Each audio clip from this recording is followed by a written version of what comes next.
The auditorium was full. Young students were everywhere, laughing, talking, and waiting for something big. It was a special day at the university. A famous guest was coming. Not just any guest. It was Denzel Washington.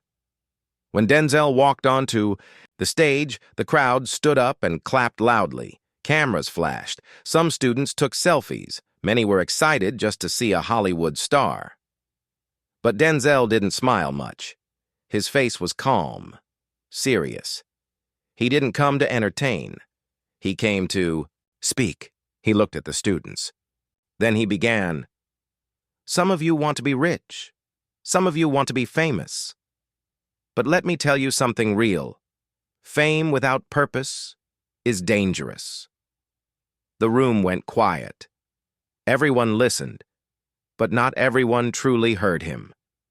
In the front row sat a young man named Jordan Miller. He was 21, smart and full of dreams. But Jordan wasn't clapping. He wasn't smiling. He had a different look on his face, bored. Jordan whispered to his friend, "Why is he talking like a preacher?" "I just want to be famous, man." His friend laughed. Denzel continued, "I've seen people get everything they wanted, money, fame, power.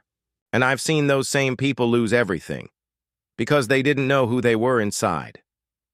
Some students nodded. Some were confused. But Jordan leaned back in his chair. He didn't care about deep words. He had a plan. He was building. His TikTok, his YouTube, his brand. He wanted millions of followers. Fast cars, big houses, red carpets. And to him, Denzel sounded old, like someone stuck in the past. He doesn't get it, Jordan thought. This is a new world. After the speech, students rushed to take pictures. Jordan didn't bother. He walked out early. But Denzel noticed. As Jordan left, Denzel paused for a moment. He looked in his direction, just for a second. And that second would come back one day. Back in his apartment, Jordan opened his laptop. He edited his newest prank video. In the video, he tricked a man in a store and made him angry. The video was fake, but it looked real. That's what mattered online. He hit upload. In 1 hour, it had 20,000 views. By the end of the night, 100,000. Jordan smiled. "This is it," he said to himself. "I'm gonna blow up." His phone buzzed. A comment said, "You're the next big thing, bro." Jordan loved it. The attention, the likes, the comments. It was like fuel. He didn't think about what Denzel said. He didn't care. But far away, in his hotel room, Denzel sat quietly, staring out the window. He had given hundreds of speeches in his life, but something about that young man's face, Jordan, stayed in his mind. He shook his head and whispered, "They don't listen. Not until it's too late." The next few weeks moved fast. Jordan's videos went viral. He made more fake pranks, more drama, more chaos. He shouted at people, staged fights, and even pretended to be arrested. It worked. His followers exploded. Sponsors started emailing him. People wanted to work with him. Jordan felt like a star. But behind the smiles, things started to shift. His mom called one night. "Jordan," she said softly, "I watched your video. That's not who you are." Jordan rolled his eyes. "Mom, it's just content. It's not real." "But people believe it's real," she said. "And you're hurting others. And yourself." He ended the call early. He didn't want to hear it. He was too busy becoming famous. One night, he was invited to a party with other internet stars. He wore designer clothes and took photos with influencers. But something felt off. The people were fake. The smiles were fake. Everyone was trying to be louder, crazier, more viral than the next. Jordan laughed with them, but inside he felt cold. He looked around and thought, "Is this it? Is this what I wanted?" Still, he kept going. More videos, more lies, more followers. But in the middle of the success, he had no idea that something was coming, something that would shake his world and make him remember every word Denzel had said. Jordan's life was changing fast. Every day, his phone buzzed with thousands of new, Followers. His face was now everywhere, on TikTok, Instagram, YouTube. People sent him free clothes, gadgets, and even money just to promote their brands. At only 21, Jordan felt like a king. He didn't finish college. He said school was too slow. "Why wait 4 years to get a job?" he told his friend, "when I'm already making more money than most people?" And it was true. For now, Jordan's content was wild. He pranked people on the street. He started fake fights in malls. He screamed in restaurants to get a reaction from others. Some people laughed. Some got angry. But all of them gave him what he wanted: attention. The more extreme his videos became, the faster his followers grew. But what Jordan didn't see was what he was losing. His best friend Malik stopped calling him. Malik once helped Jordan edit his videos, stay grounded, and stay real. But after one prank went too far, where Jordan pretended someone stole a baby, Malik couldn't take it anymore. "Bro," Malik said, "that wasn't funny." "That was just wrong," Jordan shrugged. "Relax, it's just a video." "No, man. That mother was crying. You crossed a line." Malik walked away. Jordan didn't chase him. He didn't think it mattered, but it did. His mother was next. She called him one evening, her voice soft, tired. "Jordan, I miss the old you. You used to care. Now, I see you laughing at people, hurting them for likes." Jordan replied coldly, "Mom, you don't understand how this works. I'm building something. I don't have time for all this emotional stuff." There was a pause. Then she said something he didn't expect. "Fame without purpose is dangerous. You think you're in control, but one day it'll control you." He froze. That line. It was what Denzel had said in his speech. He quickly ended the call and tossed his phone on the bed. "Why is everyone trying to slow me down?" he muttered. But deep down, something inside him felt heavy. 1 week later, Jordan hit 1 million followers. He posted a celebration video with fireworks and rented sports cars. He laughed into the camera, shouting, "This is just the beginning, baby. They said I wouldn't make it.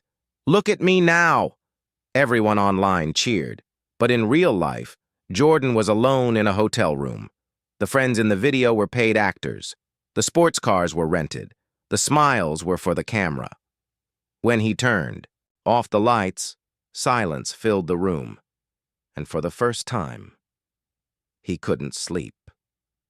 A few days later, Jordan was invited to a big influencer party in Los Angeles. Celebrities, models, and famous YouTubers were there. Cameras were flashing. Drinks were flowing. Loud music played all night. At first, Jordan felt like he belonged, but as the night went on, he noticed something. Nobody was talking about real things. Everyone was talking numbers. How many followers? How many views? How much money? And when someone left the room, others would laugh behind their back. One guy said, "You know Jordan? Yeah, he's hot now. But give it 6 months. He'll fade like the rest." Jordan heard it. He smiled on the outside, but inside he felt something break. Later that night, he looked in the mirror. He saw his face. He looked rich, successful, famous, but the eyes staring back at him felt empty. He whispered to himself, "What am I doing?" He opened his phone and went through his old videos. He watched himself lie, scream, pretend, and act like someone he wasn't. He scrolled down to his oldest video before he went viral. It was a simple clip of him helping an old man carry groceries. He smiled in that video, a real smile, but that was a different Jordan. That night, he had a strange dream. In the dream, he was running down a red carpet. Cameras were flashing, people were screaming his name. Then the lights went out. Suddenly, he was alone in a dark hallway. He kept running, but the walls were closing in. His name was still being shouted, but now it sounded angry. The voices turned into noise, into hate, into pain. At the end of the hallway, someone stood still. It was Denzel Washington. He looked at Jordan and said, "You were warned." Jordan woke up in a sweat. He looked around. His room was cold. His heart was racing. He turned off his phone. For the first time in weeks, he didn't post anything, but the internet never sleeps. A rumor started spreading. One of Jordan's past pranks had gone too far. A woman had filed a legal complaint. News blogs picked it up. His followers started asking questions. Sponsors began pulling back. And that was only the beginning. Jordan didn't know it yet, but his shortcut to fame was about to take a dark turn, and this time, there was no undo button. Jordan sat in front of his camera wearing his usual big smile. "Good morning, my people," he shouted. "Today's prank is going to be wild." He looked happy, but it was all fake. Behind the smile, he was tired.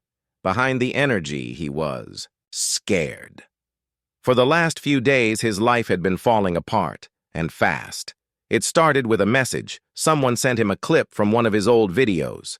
In it, he had screamed at a woman in a store as part of a prank. She had looked scared, even hurt. The video had gone viral months ago. Back then, people laughed, but now it had resurfaced. And this time, people weren't laughing. The woman's daughter had posted online, "My mother still cries because of this video. He humiliated her for views." The internet turned. Words like toxic, cruel, and fake began filling his comments. His DMs were flooded with hate. At first, Jordan ignored it. "They'll move on," he told himself, but they didn't. Then came the emails. One of his brand deals dropped him, another one followed. They said things like, "Due to recent controversies, we're ending our contract. Your image no longer fits our values." Money stopped coming in, even worse. Some of his older videos were now being deleted for harmful behavior. He had over 2 million followers, but fewer people were watching. And the ones who did, they were waiting for him to fail. In public, he still smiled. He still posted. He still said things like, "Haters gonna hate." But when he was alone, everything changed. One night, he stood in front of the mirror. He stared at himself. His face looked tired. His eyes had dark circles. His hands shook slightly. He whispered, "Who am I?" He tried calling Malik, his old, best friend. Malik didn't answer. He tried texting his mom. She replied, "I'm here when you're ready to be real again." That message hit hard. He sat on the edge of his bed, phone in hand, heart sinking. The fame he once loved now felt like a trap. Then came the party incident. He went to a big influencer party in the Hollywood Hills, hoping to feel better. Everyone there was famous. Everyone smiled. Everyone had perfect clothes and perfect stories. But Jordan saw something different. He saw people faking friendships, laughing too hard, bragging too much. He overheard one influencer say, "I don't even like him, but he's trending, so I act friendly," Jordan realized. This was the world he built his life around. A world of masks, a world of lies. At the party, a girl came up to him. "You're Jordan, right? The prank guy?" He nodded. She smiled fake and wide.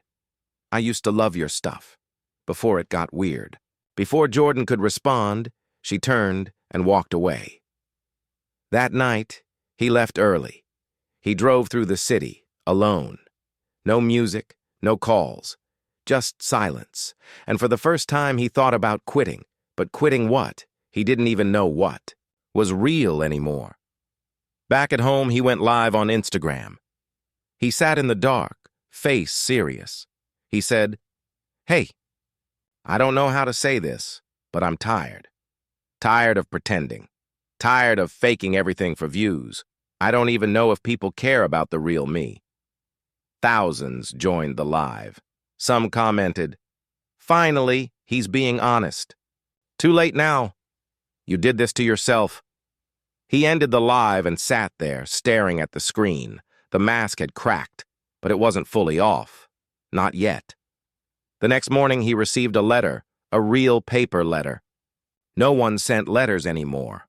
There was no name on it, just his address, written in clean handwriting. He opened it slowly. Inside was just one line. Pain teaches, but you have to stop running from it. There was no signature. But deep down, Jordan had a feeling. He knew who it was from. Denzel. He leaned back in his chair, eyes wide. How did Denzel know where to find him? Why would he reach out, and more importantly, why now? Jordan looked out the window. Maybe, just maybe, there was still time to fix things. But the road ahead would not be easy, because once the mask starts to crack, what's underneath can be hard to face. Jordan didn't sleep that night. He stared at the letter on his desk, the one with no name, no return address. Just one line. Pain teaches, but you have to stop running from it. Something about those words kept echoing in his mind. They were simple, but they felt heavy. Real. He was almost sure Denzel Washington had sent it. But why? And why now? The next day, everything fell apart.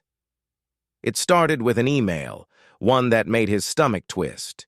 YouTube had demonetized his channel. No more money from ads, no income from millions of views. The reason? Repeated harmful content, violation of community. Guidelines. Jordan's hands shook. He read the email again and again, hoping it was a mistake. It wasn't. An hour later, his biggest sponsor emailed him too. We regret to inform you we are ending all business with you, effective immediately. That sponsor had been paying him 5 figures every month, gone, just like that. He called his manager, Mark. Bro, what's happening? Fix this, Mark sighed. Jordan, I've tried, but your name's in too many articles now. People are scared to be connected to you. Jordan shouted. They loved me last month. Mark replied. That was before the woman's story went viral, before people realized your pranks were fake, before they saw how far you went for clout. Jordan paused, then whispered, So what, now? Mark said something that broke him. You might want to disappear for a while. Let it cool down. Disappear? Jordan had spent the last 2 years trying to be seen, to be known, to be famous. Now the same world that lifted him up was kicking him down. The hate online kept growing. A famous YouTuber made a video called The Rise and Fall of Jordan Miller, What Fame Does to You. It hit 1 million views in 2 days. People who once called him a legend now called him a joke. He stopped going outside. Even when he wore a hoodie and cap, someone recognized him and shouted, Hey, aren't you that guy who fakes everything? Jordan didn't answer. He just walked faster. Alone in his apartment, Jordan sat in silence. His home was no longer full of energy and excitement. It was quiet. Lonely. The walls felt like they were closing in. He had money saved, but it wouldn't last forever. Without new content, the money would dry up. Fast, but worse than the money, was the feeling inside. Jordan didn't know who he was anymore. He tried making a comeback video. He sat in front of the camera, lights on, mic ready. He pressed record and just stared. No words came out. After 5 minutes of silence, he shut it off. He put his head in his hands and began to cry. Real deep tears. Tears not for losing followers, but for losing himself. He remembered the Denzel speech from college. Fame without purpose is dangerous. Back then, he had laughed. Now, he understood. He thought about calling his mom. But what would he say? Sorry for not listening? He thought about texting Malik. Sorry I changed? But would they even reply? He didn't know. Then one evening, something happened. He heard a knock at the door. He wasn't expecting anyone. He opened it slowly, and standing there was his mother. She looked at him with soft eyes. Not angry, just sad. Hi, baby, she said gently. Jordan couldn't hold it in. He fell into her arms and cried like a child. I'm sorry, Mom, he whispered. I messed up. She didn't scold. She just held him. You're not a mistake, Jordan, but you lost your way, and it's time to find it again. Later that night, she sat with him. They didn't talk much. But at one point, she handed him a small notebook. He opened it. Inside were quotes, handwritten. At the top, one stood out, fall 7 times, stand up 8. At the bottom of the page, in different ink, was another quote. Real success is not what you get. It's what you give. Underneath that was a name. Denzel Washington. Jordan looked up at his mom. She smiled. He gave that to me. Years ago. I never knew I'd need to give it to you. Jordan stared at the page. Maybe this was the beginning of something new, not fame, not followers, but something real. He still had a long way to go. People still hated him online. His name was still broken. But for the first time in a long time, Jordan felt something inside. Hope. The fall had crushed him. But maybe now he could start to rise. Jordan was quiet now. His days were no longer filled with bright lights, loud videos, or fake laughs. Instead, he woke up early, made his bed, cleaned his small apartment, and tried to feel normal. But inside, he still felt empty. No fans, no messages, no cameras. Just silence. He hadn't posted in weeks. His followers had stopped asking where he was. The world had moved on, and Jordan felt forgotten. One morning, as he poured himself a cup of coffee, his phone buzzed. He looked at it lazily, expecting spam or a bill. But the number wasn't saved. No name, no location, just a number. He almost didn't answer, but something told him to pick up. Hello? He said quietly. There was a pause, then a deep, calm voice spoke. You finally stopped running. Jordan's heart skipped. He knew that voice. Denzel, Washington. For a moment, Jordan couldn't speak. Wait! Is this really you? Denzel chuckled softly. It's me. I've been watching. Jordan stood up, his hands shaking. He had dreamed of this call, but never thought it would actually come. I don't understand. Why are you calling me? He asked. Denzel's voice turned serious. Because you're at the place where real change begins. You fell, Jordan. Hard. But you didn't stay down. And that means something. Jordan sat down slowly, heart pounding. I made so many mistakes, he said. I hurt people. I lost everything. Why would you care? There was silence on the other end. Then Denzel spoke words that hit like thunder. Because I've been you. Jordan blinked. What? I've stood in rooms full of applause and still felt alone. I've chased approval until I couldn't see myself anymore. You think you're the first to lose yourself in fame? Denzel paused, then continued. The world will always offer shortcuts, but shortcuts never build foundations. Only pain, truth, and purpose do that. Jordan swallowed hard. Then what do I do now? He whispered. Denzel replied with calm strength. You rebuild. Not your following, not your fame, yourself. Jordan leaned forward, listening closely. You start small. You help people. You speak truth. You show others what the fall taught you. You don't pretend. You don't chase. You just live with purpose. Jordan nodded slowly, tears in his eyes. But will people even listen anymore? He asked. Denzel answered. Some won't. But the ones who matter, the ones who are broken like you were, they will. Then Denzel said something that sent chills down Jordan's spine. I'm working with a youth program in New York. Kids lost in the system. No hope, no guidance. I think you should come speak to them. Jordan froze. Me? Speak?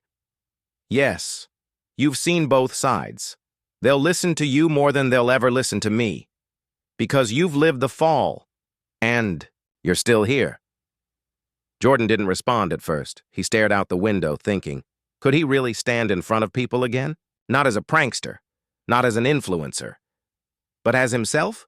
I don't know if I can, he said softly. Denzel's voice was warm. That means you're ready. 2 days later, Jordan was on a flight to New York. No cameras, no fans, no VIP. Seat, just him, a backpack, and a journal. He felt nervous, but also alive. When he landed, a man was waiting at the gate with a small sign, Mr. Miller, guest speaker. It didn't feel real. They drove him to a small community center. Nothing fancy, just folding chairs, chipped paint, and a few kids in hoodies sitting with arms crossed, like they didn't care. Jordan stepped inside. His heart was racing. But then, he saw someone in the back of the room, tall, calm, watching with quiet power. Denzel. He nodded. Jordan took a deep breath, stepped forward, and said, "My name is Jordan Miller. You've probably seen my videos, but today, I'm not here to entertain. I'm here to tell you what happened when I stopped listening, and what changed when I finally did." The room went silent. The kids looked up, and for the first time, in a long time, Jordan was heard. Not for laughs, not for clicks, but for truth. Jordan stood at the front of the small room. 12 teenagers stared back at him. Some leaned back in their chairs. Others had arms crossed. A few looked at their phones, not even pretending to care. He took a shaky breath. This wasn't a YouTube video. There were no likes here. No editing, no background music, just him. Real. Nervous. Honest. "I used to think being famous was everything," Jordan began. "I thought if enough people clapped for me, I'd finally feel good about myself." A few kids glanced up. "I got millions of views," he continued. "People called me a star. But at night, I felt empty.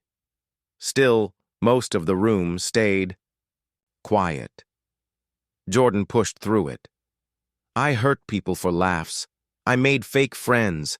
I lost the people who loved me. And when it all came crashing down, when I fell, I thought my life was over."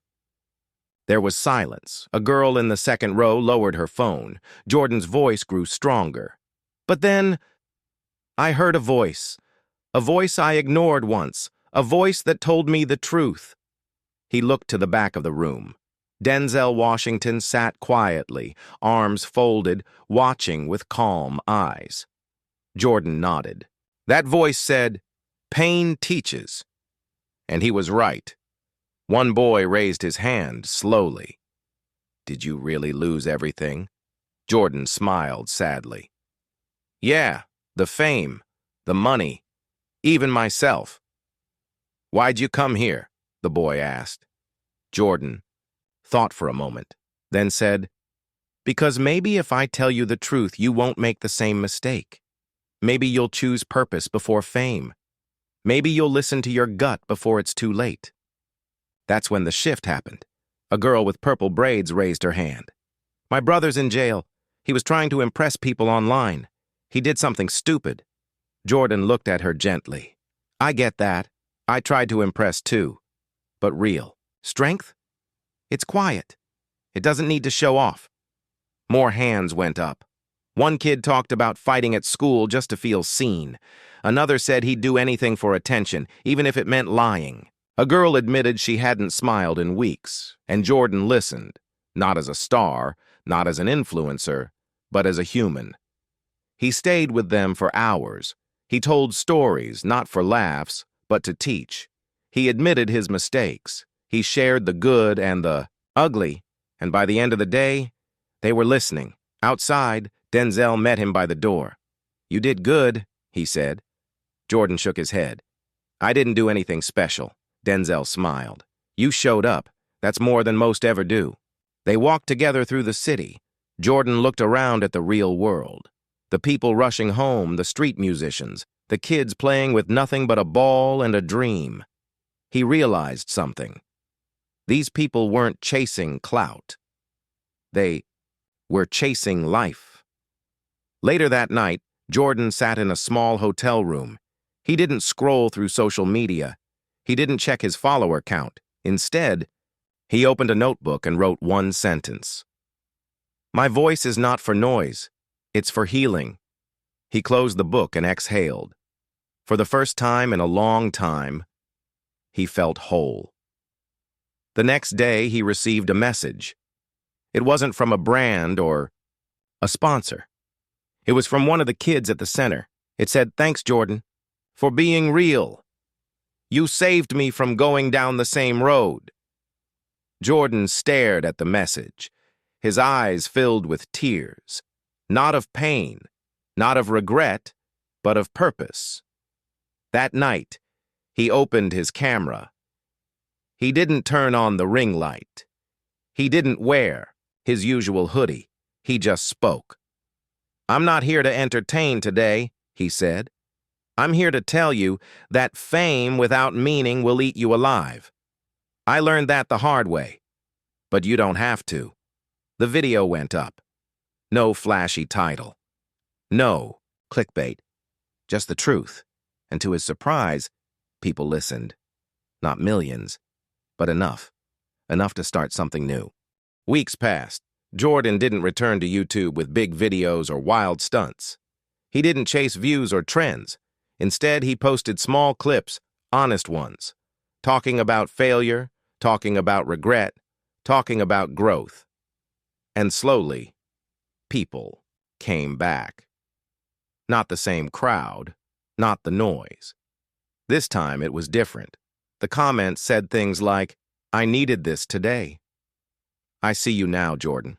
For real. This helped me more than you'll ever know." And Jordan realized something important. Being seen isn't the same as being known. For the first time, people actually knew him.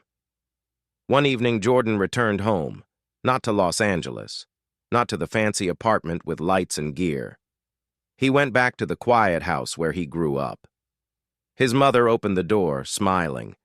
He hugged her tightly, tears filling his eyes. "I'm proud of you," she whispered. Jordan didn't need to hear anything else. That was enough. Later that night, he sat on the front porch. He looked at the stars. No camera, no script, just the night sky and his own thoughts. That's when his phone rang. Denzel Washington. Jordan picked up quickly. "Hey," he said, smiling. Denzel's voice was calm. "Steady. You're quiet now." Jordan nodded, even though Denzel couldn't see it. "Yeah," he said. "But the quiet feels good now." Denzel was silent for a moment. Then he said something that surprised Jordan. "It's time." "Time for what?" Jordan asked. "To share the stage." Jordan blinked. "What do you mean?" Denzel continued. "I have a speech coming up. Big event. Young leaders, educators, creators, dreamers. They need to hear from someone who's fallen and gotten back up." Jordan's heart raced. "Me?" "Yes, you." At first, Jordan wanted to say no.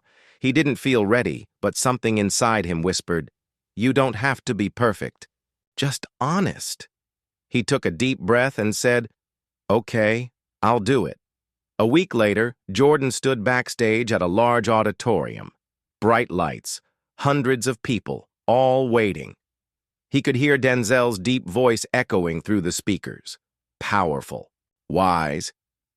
Then Denzel paused and said, "Before I close, I want to introduce someone. A man who once ignored my voice, but now lives by his own. A man who fell, but got back up with purpose." He looked toward the side of the stage. "Ladies and gentlemen, Jordan Miller." Applause echoed through the hall. Jordan stepped onto the stage. His heart pounded. But this time, it wasn't fear. It was peace. He looked out at the crowd and began to speak. "I used to chase attention. I thought fame would fix me. I thought likes meant love. But I was wrong. He paused. The crowd was silent. Fame made me loud, but pain made me honest. I lost myself trying to be someone for the world, but I found myself when I started being someone for others. He shared his story. The rise, the fall, the pain, the letter, the call, the kids in New York, and now, this moment. I ignored the voice that tried to guide me, but life has a way of bringing you back to what matters. And now I know it was never about the spotlight. It was always about the message. As he finished, the room stood up. A standing ovation, not for a prank, not for a viral video, but for truth. Jordan turned to Denzel. They locked eyes. Denzel nodded slowly. "Full circle," he whispered. That night, Jordan walked alone through the city. No one stopped him for selfies. No one screamed his name. But as he passed a small corner store, a boy stepped out and said, "Hey, I saw your speech. You're the guy who turned it around." Jordan smiled. "Still turning," he said, and with that, Jordan kept walking. Not toward fame, not toward followers, but toward something stronger. Purpose, peace, and a voice that was finally worth hearing. Months passed. Jordan no longer needed applause to feel alive.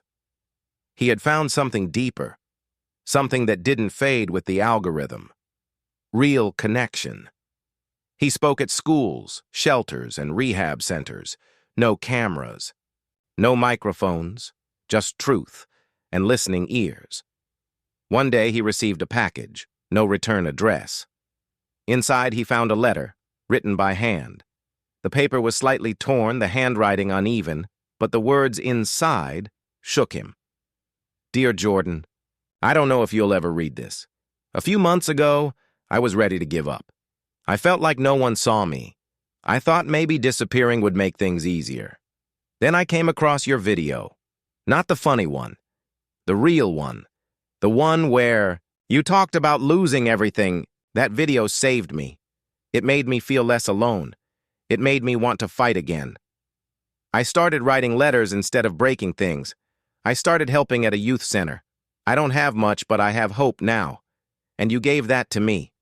Thank you, Jordan. Thank you for not giving up." Jordan held the letter close. His hands trembled. He had spoken in front of thousands, but this one message, this one soul, it meant everything. He folded the letter gently and placed it in a box marked "Truth." Inside that box were a photo from the youth center, a note from his mom, a torn hoodie from his old days, and now, this letter. These weren't trophies. They were reminders of the fall, the climb, the change. A few weeks later, he returned to that same youth center in New York, the same one Denzel had introduced him to. The room was bigger now, more kids, more stories, more hope. He didn't give a speech this time. He just sat in a circle and listened. One of the boys, no older than 15, leaned forward and said, "I want to tell my story like you, Jordan. But what if people laugh?" Jordan looked at him and replied gently, "Then they weren't meant to hear it, but the ones who need it will never forget it." As the group shared their pain and their dreams, Jordan realized something. He wasn't just healing himself anymore. He was helping others heal too. That night, he walked home past a bookstore. In the window was a small book with a bold title, "The Voice You Almost Ignored." By Jordan Miller. It wasn't on the bestseller shelf. It wasn't trending, but it was there. And inside those pages was the whole journey, the rise, the fall, the phone call, the truth. Somewhere in another city, a young girl picked up that book. She had been crying alone in her room, feeling forgotten, lost, invisible. She read the first chapter. And for the first time in weeks, she whispered to herself, Maybe I'm not broken. Maybe I'm just beginning. Back in his quiet home, Jordan smiled. Not because he was famous again, but because he mattered. And he finally understood. You don't need millions to make a difference. Sometimes you only need to reach one. He opened his notebook, the one he always carried now, and wrote 5 simple words. Let them feel less alone. He closed it with peace in his heart. And as the night wrapped around him like a soft blanket, he whispered, "Thank you, Denzel, for the voice I finally listened to."